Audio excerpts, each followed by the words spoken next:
Good evening. Good evening. How you guys doing out there? This Mike Melton. I'm here tonight for the premiere of From Pain to Purpose podcast. And I want to thank the Most High and thank you guys for tuning on to this special podcast. This is something that the Most High put on my heart to start up this podcast, especially from what I've been through. And I know the stories of a lot of other people that's out there. And we just want to talk about how people, tragedies and pain brought them to a purpose and to the light of the Most High. And now they're living a life a whole different way. Tonight, I got a very special guest to kick it off. One of my former students, Jazz. How you doing, Jazz? I'm good. How you doing? It's a blessing, man. I'm just blessed to have this. When I first came up with this idea, when the Most High put it on my spirit to do this, you was the first person I thought of. I said, I got to get Jazz on here to tell her story because I remember you was doing it before. But how's everything going now? Everything's good. Everything's good. Just walking in alignment, taking the steps to just use what I've been through in a good way. Staying focused, locking in on things that I need to lock in on and just setting my eyes on a path that was, already paid for me. So everything's going good. Hold on. Let me share this on your page right now. All right, cool.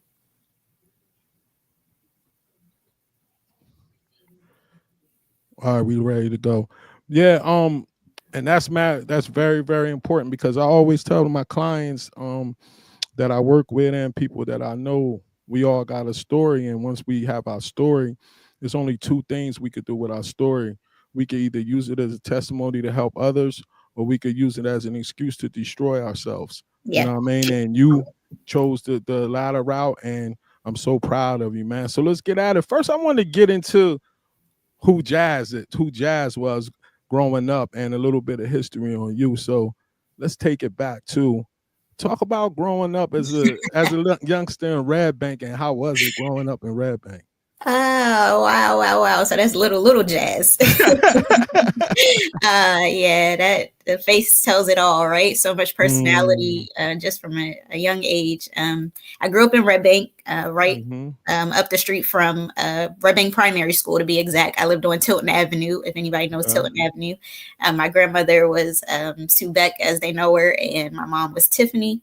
And from, birth up until I became 18, I was in Red Bank, grew up there, went to Red Bank Primary, Red Bank Middle, Red Bank Regional. My whole journey was through the path of Red Bank, and I loved it. I was a member over at Pilgrim Baptist Church for a while, as like a teenager and everything. And, even when I was younger, they used to say, like, I was in a gifted and talented program right at Red Bank Primary School, right? They used to say that I was either going to be the first lady president or I was going to be the next Oprah. I was going to be somebody, right? And I took that and I hold on to it because, like I said, even from a young age out in Red Bank, people knew that I was going to be something one day. Indeed. I remember when you came to the middle school. Now let's take it back to the middle school years. You know what I mean? You remember I was one of the teachers there. How was middle school life for you? Middle school was cool. I had to pick and choose my battles and my friends. That's when you start to figure out who you are, who everybody else is, kind of thing. And I always just walked my own path. I wanted to fit in some places, but I always found a way to just be Jazz. And I love middle school. You and Mr. Clark had my heart. Miss Melton, Miss Melton was my heart. All the teachers there, I love them so much. They helped me to be who it is that I am today. So middle school was fire. I loved it there. All my brothers, Nasir and Scotty Reeves, all of them, my brothers. I love them so much. Kieran Mitter, my best friend. Wow, you taking me back with the names. Right. Yeah, all of them I still hold on to. Those my brothers. Love them so much. But yeah, middle school was cool. It helped me to open up some doors just at that time in my life, walking into Avid and Avid. Wow. Yeah, walking into Avid, that takes it back too. But yeah, I love middle school. Middle school was some good years too. You know how many Avid trainings I had to go to? Wow. My favorite was a little Coke bottle, learning how to figure out your emotions. Wow, Avid.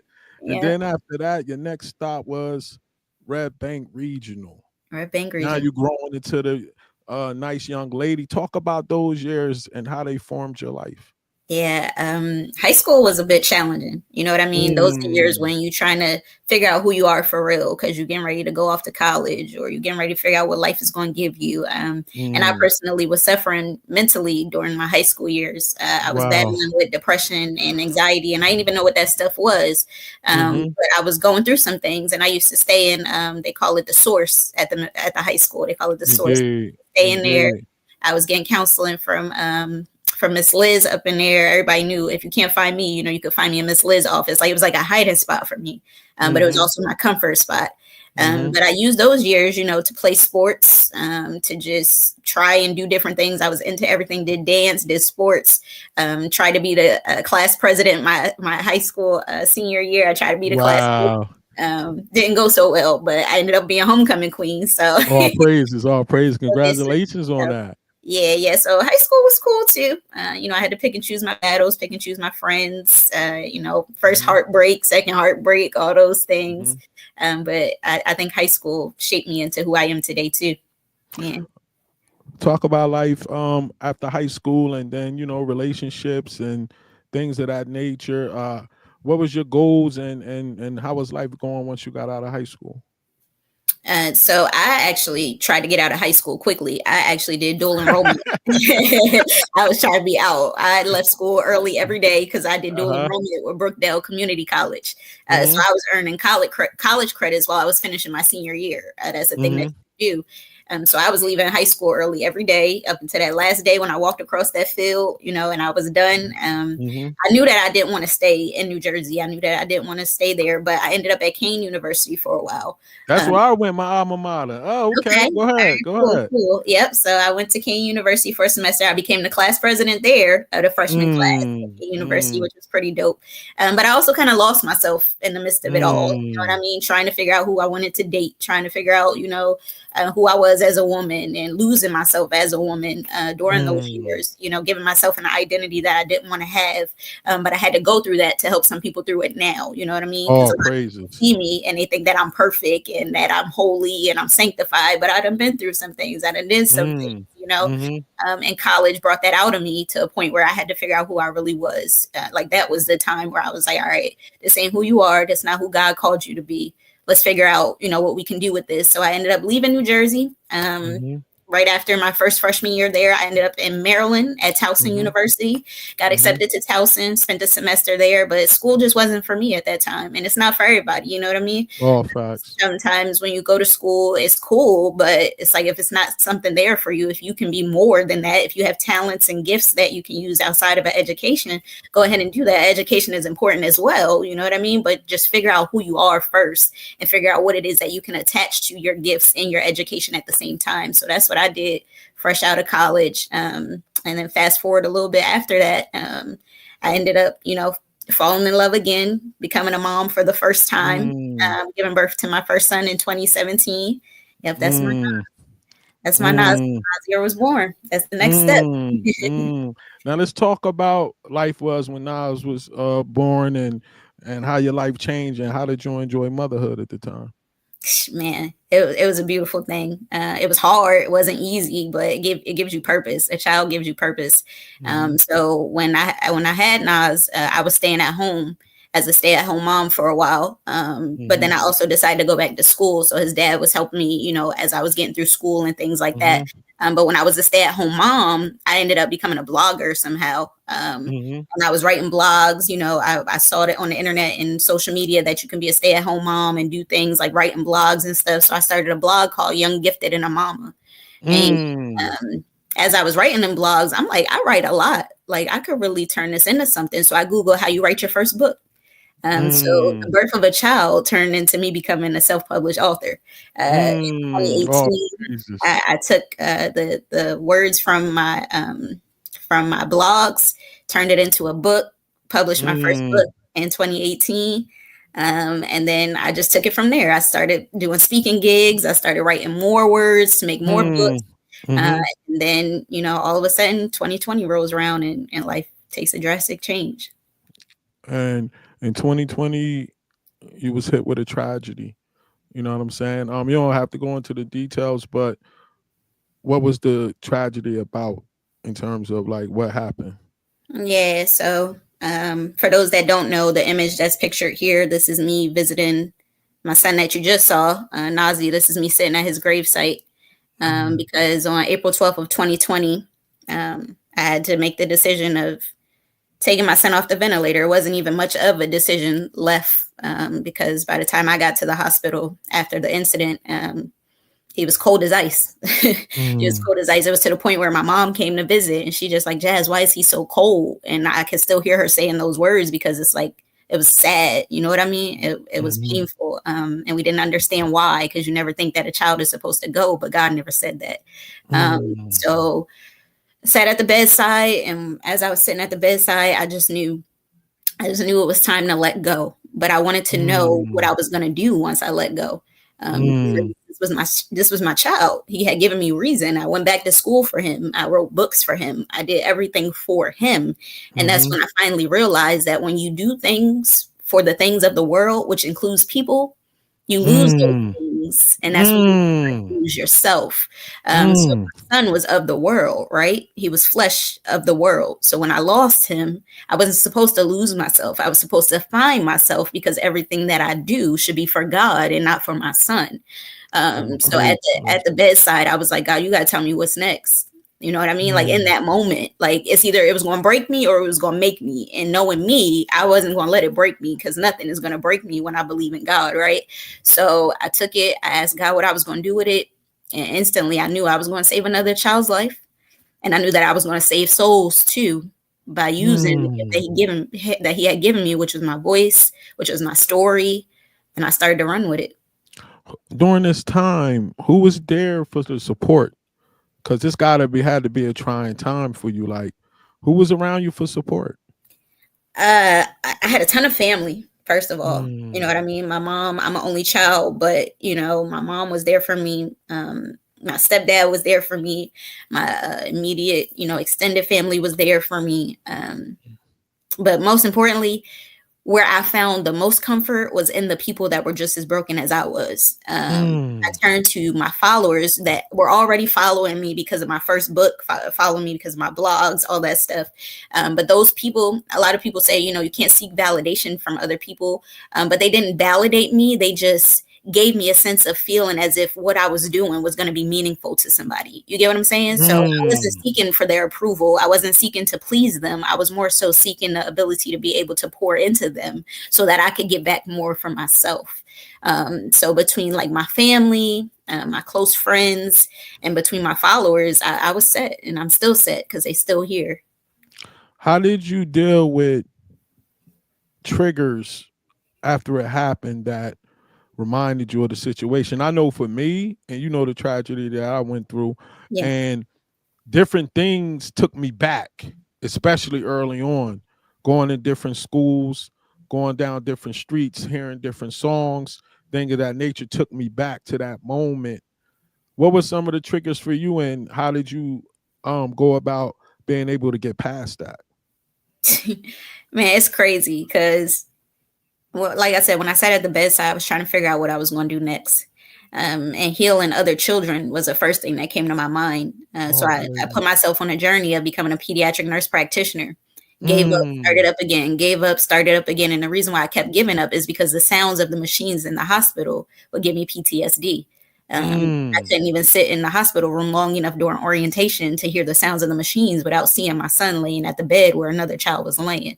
So I'm like, Lord, you can't be calling me to this. I ain't never going to heal. You know what I mean? I'm going to keep turning back to the same things that's breaking me because it's so tragic. It was such a tragic loss. But by the grace of God, I'm now almost a year into being a PCA in the Children's Hospital because I'm choosing to overcome it.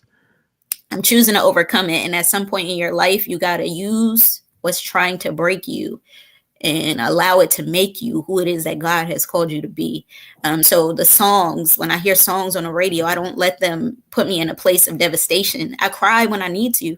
I feel when I need to, but I find the good and the light in all of it. Because if I allow myself to sit in it for too long, I don't know where I'll end up. You know what I mean? Like you gotta choose. It's either you're going to get through it or you're going to allow it to consume you so much that you lose yourself instead of finding yourself. I remember I was in rehab the second time, and I had a dope therapist down there. And one activity she gave me, she said, Mike, this is what I'm gonna allow you to do. I'm gonna give you only 30 minutes a day. And you could whine, you could cry, you could do whatever you want for that 30 minutes. Yeah. But when that 30 minutes over, you gotta let it go for that day. Now you'll get a 30-minute the next day, but for that day right there, you gotta let it. You gotta let everything out for 30 minutes. But then after that, that's it for the rest of that day. Yeah. You gotta give me that. And I started doing that. I started getting better. And then I remember, which is gonna bring me to my next point. The first time I told my story, because I had asked God up to that point. I said, God, why did you allow all this to happen to me? For her to get murdered, for me to find her, for me to be the suspect, and then for me to be an alcoholic. And the first time I told my story and everybody was staring at me, that's when it hit me. It wasn't about me. Whew, that's good. You get what I'm saying? Like, it was about him getting me through it so now I could go out and help people. Did you have any moments like that? Yo, it's so funny. This is so good. Like, I'm so proud of you because this is gonna be good. This podcast here to be good. So the night after the baby passed away, matter of fact, the morning after, I went live on Facebook to tell my story. And people couldn't believe that I sat on Facebook telling my story. I remember that. And when I tell you, by the time the sun was setting, a GoFundMe was created and we had raised $16,000 by the end of that night. 16,000. When a child passes away, we don't have no insurance. Like, we think about it, we want to process it, we want to make sure we set by the time our child turns this age or that age. But when he turns 2, I wasn't thinking about life insurance for a 2-year-old. You know what I mean? And I'm like, how am I supposed to pay for this? How am I supposed to pay for that? How is this going to go? And when God said, go ahead and go live and tell your story, I didn't know what was going to come of that. Not only did the $16,000 to cover everything in full come from it, but it also transformed to a platform that allows me to tell my story to save the next person.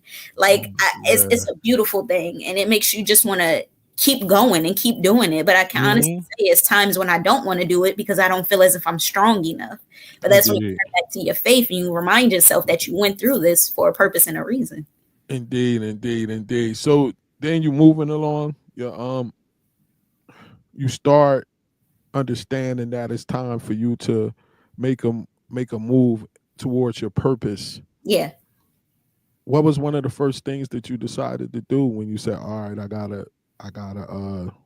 this has to be my purpose? I told my story. I went on social media and I told the whole truth and nothing but the truth. And some people was mad, some people was happy, some people was saved, some people didn't understand. But by telling my story, it reminded me of the fact that I didn't go through it for no reason. So along with me going on social media, I also wrote my second book, which is called Regular Is Not What I Was Born to Be. And that book, like, it's a physical book. Like, my first book was cute and everything. You see the blue book, that was cute. It was like a nice little self-published book. But I honestly got the book right here, and I just wanted to, like, show y'all what can really come of what you're going through. So this is my actual book, a physical book that deserves to be on bookshelves, right? That I'm going to work hard to put on shelves because it's a story in it that people need.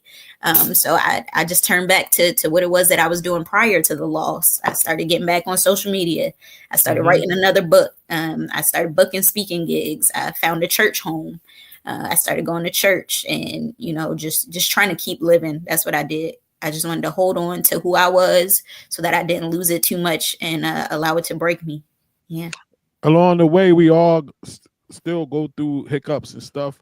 What were some of the obstacles that you had to get past once you decided it was your purpose? Because, the adversary don't like when we figure out when the Most High tell us it's something our purpose and we start moving towards it. He like, oh, you ain't supposed to be doing this. You know what I mean? So what were some of the obstacles that he tried to throw on your path while you was on your way to fulfilling your purpose? Man, for starters, suicidal thoughts. I just wanted to be with my son. I just wanted to be with my son. Ain't no purpose for me to be here no more. Even when I already had said yes to God, I still was questioning it. I just wanted to end it all, pretty often. Like, it was just like, I have no purpose here. Some of it is my fault. Maybe if I would have did this, maybe if I would have did that, this wouldn't have happened. I sat in that for a little while. And then that transitioned to physical pain, because all this is connected, right? I'm studying the body right now in school, and all of this is connected. So from my mind, it started to affect me physically, right? So I would suffer from grief like weekly. I would have to call out from work in the midst of me pursuing everything else. I'm like, I can't show up for this event. I can't show up for this. I can't show up for that. And it made me feel like I was just like, giving up on myself, but I really couldn't. I felt like I couldn't fight it. Like, my body, I would get caught. One year I was going to Miami for my anniversary, and I went to the doctor. I was so sick. I didn't even know you could get the flu in the summer, but the doctor was saying, like, it probably wasn't even the flu. It probably was a simple fact that my body was responding to the grief that I hold within me. And I just knew right then and there that I had to break this thing, because there was no way I was going to suffer from something that wasn't supposed to break me in the first place. But yeah, he had physical pain, mental pain, agony, stress, just a whole bunch of things that I thought I couldn't fight or overcome. I went through that too. I remember contemplating suicide, and the 3 reasons I didn't do it was: 1, I didn't want to go to hell; 2, I didn't want my family and friends to go through any more pain. They was already going through it with what happened to her. And 3, I knew if I did it, that they would stop investigating, and I knew that, like, they would never, like, I wanted to see it through. Yeah, you know what I'm saying? I wanted to see it through. That's why I didn't do it. So you down in the dumps and you feeling like that. Did you have a moment where he was like, "Nah, Jazz, I got you. Let's go. Get back on your feet and let's go"? Yeah, I'll give you the exact moment. It was Christmas. Christmas of last year. Christmas of last year. It just passed, right? We're just getting into the new year. I went to that cemetery and I cried like I never cried before. I cried so bad. And I just, like, it felt like everything was breaking off of me, but at the same time, it still had a hold on me. But God, he said to me, I'm not through with you yet. I'm not through with you yet. You might be ready to give up, but I'm not through with you yet. And I knew in that moment that I still had work to do. I knew that I still had things that needed to be done. And it's nothing like knowing that somebody still believes in you when you don't believe in yourself. You know what I mean? Like, it felt good to know that God still saw me. He still had work for me to do, and he still wanted me here. And in that moment, I just was like, this come this year, 2025, I'm getting to work. I'm getting to work. I'm going to chase everything that he told me I could have, from becoming a doctor to becoming a preacher, to be whatever it is that he calls me to. I'm going to get it done, because what do I have to lose at this point? I wasted time straying away from the things that he's trying to give to me because I'm afraid that I don't deserve it. You know what I mean? Indeed. And the last thing in this little part of the second interview, I know for myself, certain times of the year triggers my body, even if I ain't thinking about it. You know what I'm saying? Like, I remember one time I was sitting at work at the rehab I worked at in PA, and I had like 2 years sober, and I just wanted to drink bad. I'm in the rehab working, and I just wanted to drink. Like, I wanted to leave work, go to a bar, and pick up a drink. And I called my sponsor, and my sponsor was like, "What's going on around this time?" And I hadn't thought about it. And it was July 15th, and it was 2 days before her birthday. My body had already started to trigger without even thinking about it. You get what I'm saying? And then from like July on to like November, I go through different triggers. You know what happened in September, you know what I mean, her birthday, and then when I got the month we got married, all that is lined up. Right. So through all that time, my body automatically starts to react. I just started to understand that this year. Have you had those kind of experiences yet? Yeah, I really hope my family and my friends is watching this, because you make me feel like I'm not alone. I'm telling you. That's why we doing this. To let you know your body is gonna naturally trigger. That's Yeah. crazy. And when I tell Yeah. you the week before the 12th of every month, I fall apart. Mm-hmm.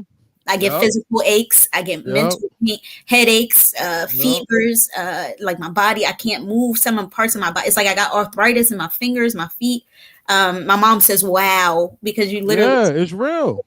um, It's real. It's like real. I literally the week before the 12th of every month. It's like I guess during that first year of me experiencing it, my son passed on April 12th. And Mm-hmm. literally the 12th of every month, my body starts to acknowledge the fact that I must be holding on to it still. I don't know what it is.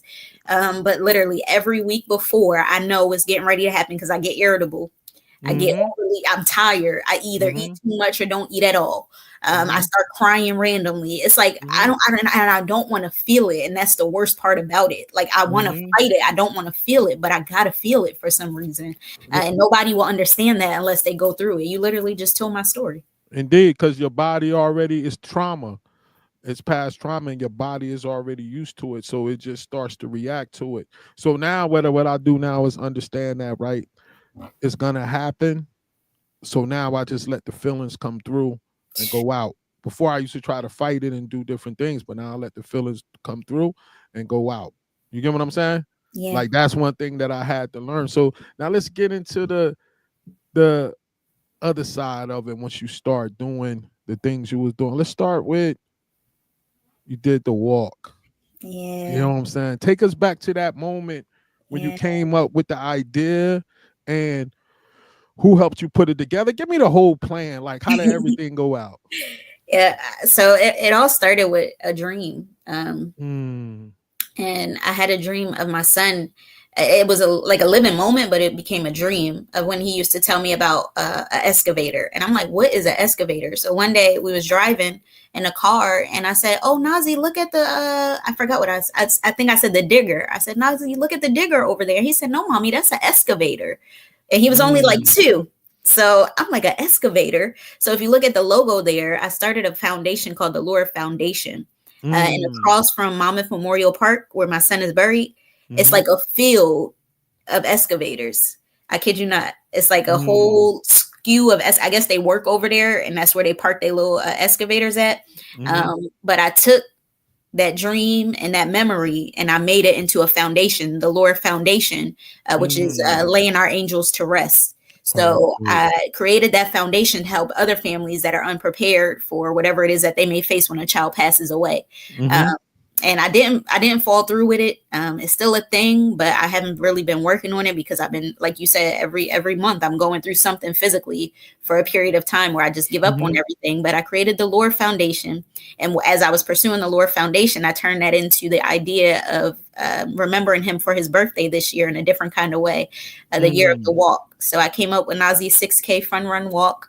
I created that flyer myself. Dope, dope, dope. Created the foundation by myself. Mm-hmm. I had to go to the police station up in Jersey in Red Bank, and I had to stand before them, the Red Bank Borough or whoever. I had to stand before them, tell them my story, and tell them why I needed the field for this event. That was Mm. easy. They couldn't believe, what I was doing after what I had been through. And it was even a mother up there that had just lost her child herself, actually. And so I had all their support. I got the field. I got my uncle to DJ. I put the whole thing together. Oh, praises. Beautiful. That's Got the dope. shirts made at Custom Ink. I did everything. I put it all together myself. I'm not even gonna lie. I mean, I had support from my mom to encourage me and help me to look at the designs and ideas, but I did it all on my own by the grace of God. How did you feel when you saw it come to fruition and you see everybody out there and the walk is happening? What's that feeling that like went through you at that moment? I still got a purpose. Oh, that's what I'm talking about. Still got a That's what I'm purpose. talking about. Next up, you started doing a podcast sharing your story. What made you bring that into fruition, and what were some of your best moments of doing that? Honestly, I feel like the episodes that I did create, they helped me more than they helped anybody else. Of course. Because I play them back sometimes now. I started the podcast, gave up on it. I'm telling you all these things, like you gonna make me get back to it all for real. That's why the Most High made this happen. We about to get this thing popping again. Let's go. This podcast is fire. I'm not gonna lie. So I got the title. It's not right, but it's okay from the song Whitney. It's not right, but it's okay. The Whitney Houston song. Yeah. And I was like, because one day I was just like, Lord, this ain't right. But I gotta make it something, like it's gotta be okay. Like it's not right, but it's okay. Like talking real life, because this is real life. Like you go through some things and it's not right, but it's got to be okay because you got to get through it. You know what I mean?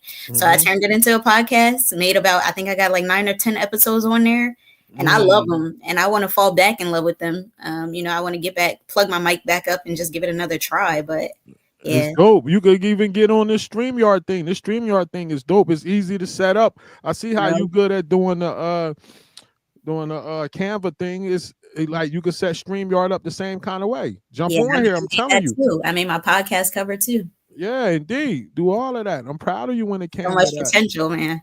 Yeah. Then next you jumped into. Let's dive a little bit deeper into the books. Yeah. Like.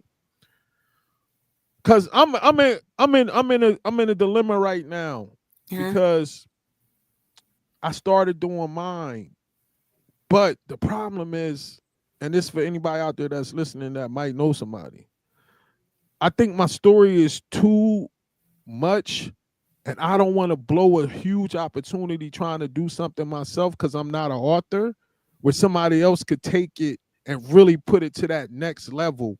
You get what I'm saying? Yeah. I don't want to put it out there, and it could have been something way bigger if the right person would have got their hands on it. You know what I mean? But I just wanted to say that just in case somebody listening. But yours, like, how did you get the fortitude to complete both of them?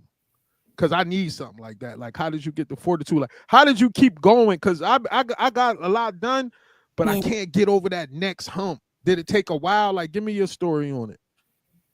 I ain't even gonna lie, I was afraid that somebody was gonna steal my title before I finished it. I was scared that God was gonna give the vision to somebody else, and I had to get it done before they got it done. Like, the titles is unique, so I don't think nobody would have ever created them. But I was like, Lord, there's so many books out there. If somebody said, because when you put it onto Amazon through the self-publishing platform, it's going to tell you if somebody already got that title. So the reason why I finished them was because I didn't want somebody else to finish. I love that. I finished them because I was scared somebody else was going to take it. But in all honesty, though, I am a writer. And I didn't know that ghostwriting was a thing outside of music. So I could begin a journey of ghostwriting people's books for them, because the first thing people say to me is, I can't finish it because I don't know how to write, or I can't finish it because I don't know how to put my words into sentences. So honestly, if you want to take that journey with me, you want to sit down, tell me your story, and I write it, that's something right there. You know what I mean? Yeah, I want to definitely story to go to waste. Yeah, I want to definitely. I had somebody that could have really did a good job because I read some of her stuff. Right. But the price she wanted was like crazy, and I was like, this thing could turn into a bestseller that could turn into maybe a movie or a screen thing. We could make some crazy money if you just rock with me a little bit. You get what I'm saying? Like, because my story ain't just it ain't just like no regular thing. A lot happened that they didn't even show on the Cold Case Files. You get what I'm saying? So, but this episode is really about you. So the next thing, like, when you look at the cover and you know that that's yours, how do it make you feel? I think it was the second book for me. Like I said, I got it right here. I see the smiling on the cover. I see the smile. I like pick it up and like rub it a little bit, because this is real. Like, I really talk to me about that. So every time you self-publish with Amazon, they mail it to you like they mailing you an Amazon package, your first author copy. I saw somebody open theirs up on one of my guys that was on my other podcast. He opened his up on camera before. Yep. Yeah, so the blue book, Playing with the Cards That You've Been Dealt. When I opened that one, I was in a car with a couple of my friends on my way to church, and I opened it on live, and I was like, oh my God, I got my first book. But this one, I opened it when I was by myself in my car, sitting outside of work, ready to give up. Okay. And I didn't know that that's what was in the package, because I get books all the time, but I didn't know it was going to be my book. And when I pulled it out the sleeve, and the first thing I saw was my smile, I broke down.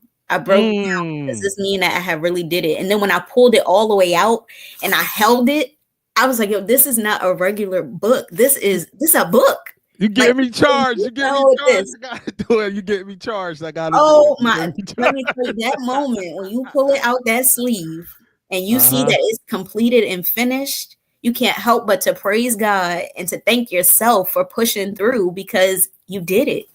I see you, sis. I see you, sis Regina. I'm gonna reach out to you. I'm definitely getting you on the calendar because your story is explosive, and I definitely need you and your husband on this platform. So that's dope, man. And then I've been checking you out. I've been checking you going out, coming online with the scriptures, your Bible studies. Talk to me about the motivational speaker thing. Like, what is it? Is it the Holy Spirit? What is it? Definitely a Holy Spirit. It's like my heart is on fire. Like I am in love with speaking. I am in love with talking about God. I'm in love with giving people hope and faith. I just I love it. It brings a smile on my face just thinking about the moments when I speak, the moments when I get the opportunity to speak, to tell my story, to encourage somebody. I love it. I want to do it full time someday. I really do. I just want to travel the world, spread the word. I'll be going out speaking at rehabs and places and telling my story, and there's nothing like when we call it the Ruach HaKodesh, Holy Spirit in Hebrew, when the Holy Spirit is speaking through you and you just feel the Spirit in the room, and then the person come up to you afterwards and say that the Most High used you to touch them, and I love them words.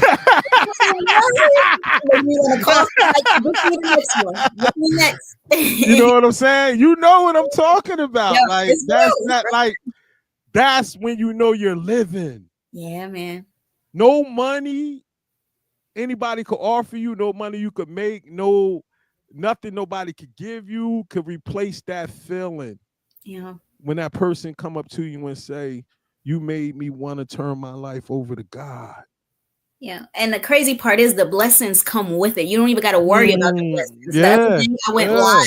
The other day I went live on social media, did a little video. Next thing I know, I'm getting a cash app from somebody. They want to buy too much. I'm like, I didn't even find my cash app. Like, and the Lord just was blessing me for being a blessing authentically. It's nothing better than being authentic. You receive all blessings by being authentic. Indeed. So where do you want to take you said you want to go travel. What kind of circuit do you want to travel on?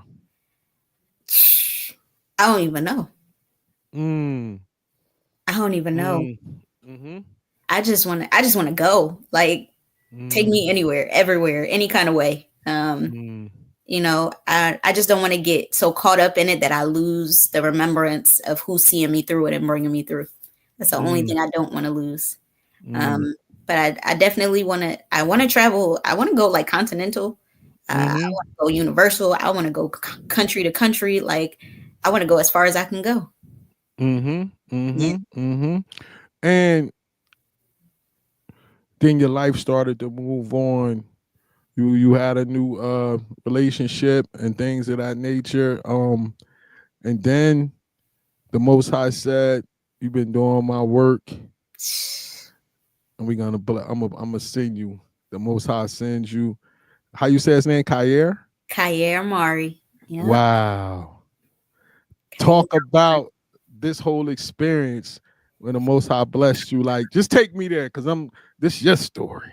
Yeah, man. I always, after the baby, like even a few days before I even found out I was having a baby, I was like, I ain't having no more kids. I don't want no more kids. I can't go through that heartbreak again.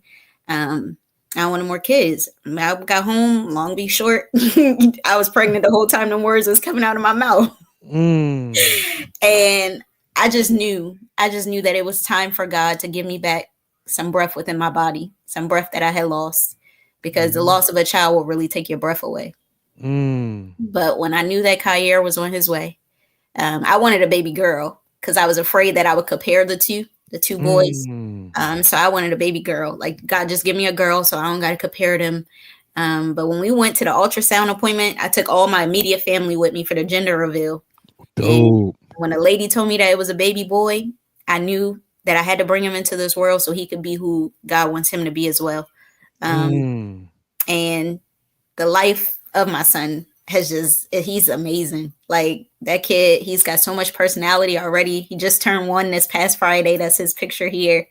And he just gives me life. Like he just gives all of us life. He's restoring a lot of broken pieces. My mom, her heart didn't break just once. Her heart broke twice for her grandson and for her child. My grandmother's heart broke 3 times for her child, for her grandchild, and for her great grandchild. All facts. Since you bringing it out, yeah. Yeah. So like this child has brought so much life back into all of us, and I give God all the glory and honor because even though I feel like I can't do it, He can. And even when I feel like I'm not the best mom, or even when, the enemy tries to come in and make me feel like I'm going to lose this child if I do this or do that. Like right now I'm battling these thoughts about getting him into things where I need to figure out how he can learn how to do things on his own to avoid what happened to my son. And it's out of fear. You know what I mean? Like I'm pressing a lot upon this child because I'm fearful. But I'm trying to break those walls down because he's different. Like this child is different and he's a child of God. And I know he's a child of God. And I didn't really know that with my first son. But now that I know it, I'm not I'm not fearful of anything. And I just want to train him up in the way he got to go. Trust into with his father. You know what I mean? Because the Most High made the man to be able to calm the woman down because y'all are naturally nurturers and y'all gonna worry. You get what I'm saying? Oh, I like that. Running a lot of the stuff past his father so he could guide you in what you need to do. That's why he made the man the spiritual head, and because the woman is gonna be up and down. It's natural for y'all to be like that because y'all the nurturers, y'all the carers. So it's gonna be real emotional. But that's why you need your righteous head to be able to be like, don't worry about it, babe. This is what we're gonna do. We're gonna do this, we're gonna do that. You get what I'm saying? Yeah. And also too, always take him with you to the doctors. Always take him with you when you take your son to get seen, because they're gonna try to put a lot of pressure on you as the woman because they know that you can make emotional decisions. So you always need him there to be like, nah, because he's gonna be the righteous, logical thinker. Gotcha. You get what I'm saying? Always do that. Always make sure he's present, because they'll try to get you to do all types of stuff that's not good, but he's gonna be the righteous head for you. I like that. You get what I'm saying? Yeah. All right, so let's talk about life now. Yeah, man. What you got going on? What you got coming up? Because we done sparked it back up. Roll it out for me. I've been seeking opportunities. I'm getting ready to fill my books. This is my second one. I told myself this year I was getting 5 settings of me being in front of the people. This is my second one so far. So thank you for this opportunity. All praises. I'm getting ready to start working on my 3rd book. On top of that, I'm also back in school working on a journey to completion of becoming the doctor that I said I was going to be in the beginning. A lot of people don't know that, but it's getting ready to come to pass.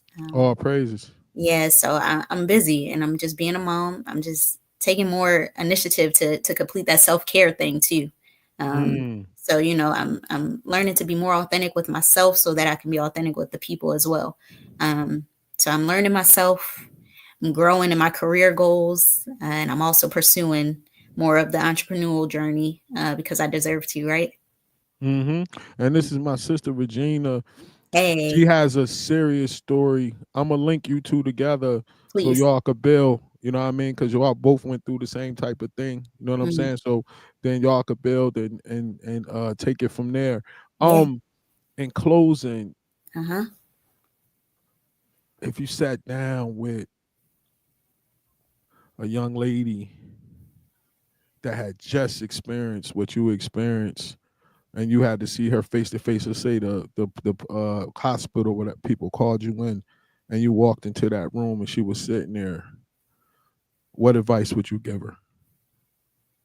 To take her time.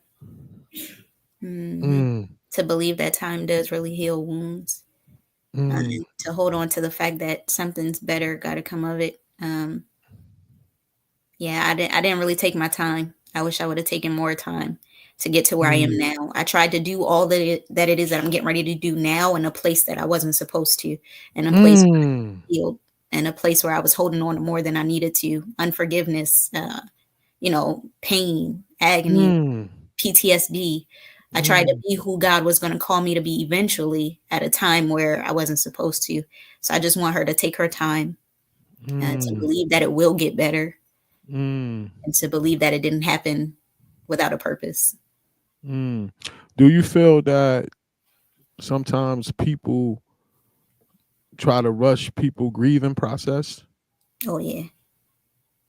Oh, yeah. Especially if you show that you're trying to move through it, they're going to try to push you through it. Like sometimes I wish I would have taken advantage of the fact that my family was expecting me to fold, because I jumped right back into work, hard labor too. I became a CNA in the midst of COVID. Like that was hard labor in geriatrics. And I just wanted to work. I just wanted to press it down. And my family kept saying, relax. Like I still was living at home. I didn't even have to move the way I was moving. But I did because I wanted to fight it. I wanted to overcome it. I didn't want it to break me. I was so scared that I was going to lose myself, but I was losing myself regardless, whether if I worked hard or if I sat still. It was time for me to break off who I was in the first place to become who it is that I'm getting ready to be now. So I really feel like people do rush the grieving process for other people, especially when you tell them that you want to overcome it. So you got to be honest with yourself and let yourself know that it's going to take time. It's not going to happen overnight. And that lets people know that, they got to give you time in order for you to overcome it. Along with your relationship with God, did you seek any kind of therapy or anything like that? Oh, yeah. I'm still in therapy now. But I was in and out. You know what I mean? Because as soon as I started to talk about it, I wanted to close it. I didn't want to talk about it no more. So I would skip sessions. I wouldn't show up. But in this season, I've been in therapy. This August will make 1 whole year. Oh, praises. My son passed away. It'll be 5 years in April that my son transitioned. And this is the first year that I've been consistent in therapy for longer than maybe 2 months.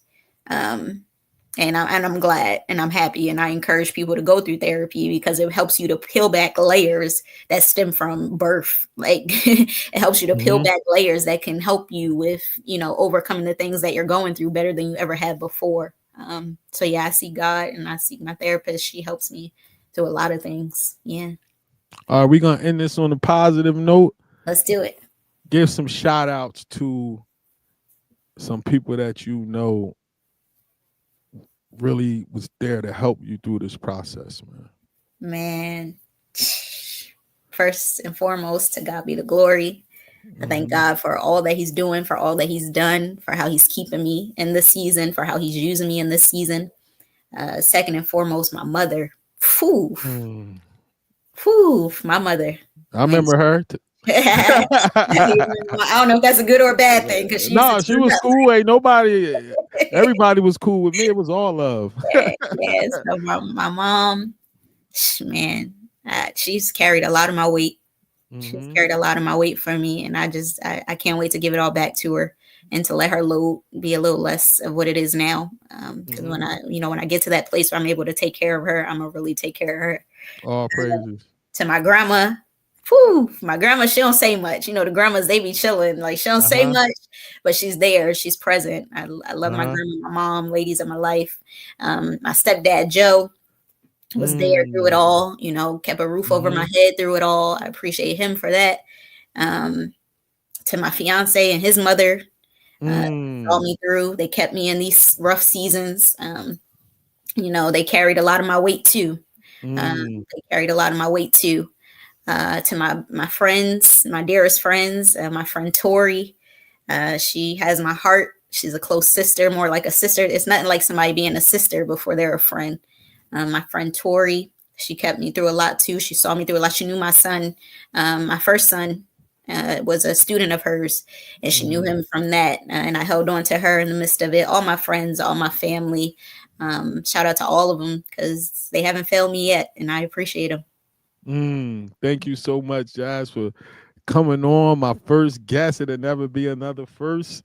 Yeah. I always say that. Now, once we get done, I'm I sent you the YouTube link, Mm-hmm. and also I'm gonna send this to my app, and I have some clips in about 15 minutes. So then I'm gonna download. What I'm gonna do for you is I'm gonna download the clips in the OneDrive, and I'm gonna send them to you to use them whenever you want to use them. You're probably gonna be tired of me posting them, but because I'll be posting like crazy. I So love and then I just want to thank you for coming on, man. Hoping we break the ice with this. All praises to the Most High. But it. the Spirit always wanted me to do this type of podcast. Like Proud of you. the other ones was good, but this what I think it was building me up to be able to do this, man. You Man, helped so many people tonight. yeah. You And the helped title don't so lie. many people tonight. All right. Yeah. Appreciate you. Thank you for All having right, me. no doubt. I love you. Take care. You too. All right. Wow. I think we all praises to the Most High. It was a good first night, man, and I want to thank God and thank you guys for tuning in tonight to this special podcast. Tune in next week as we have a very special guest coming on from Atlantic City, New Jersey. That's all. I'm gonna keep it right there, and you'll find out soon. So enjoy the rest of your night. Shalom. Oh, don't tell me it's freezing. Hold up.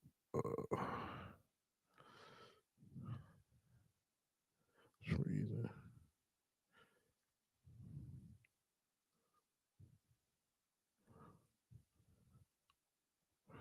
Let me see.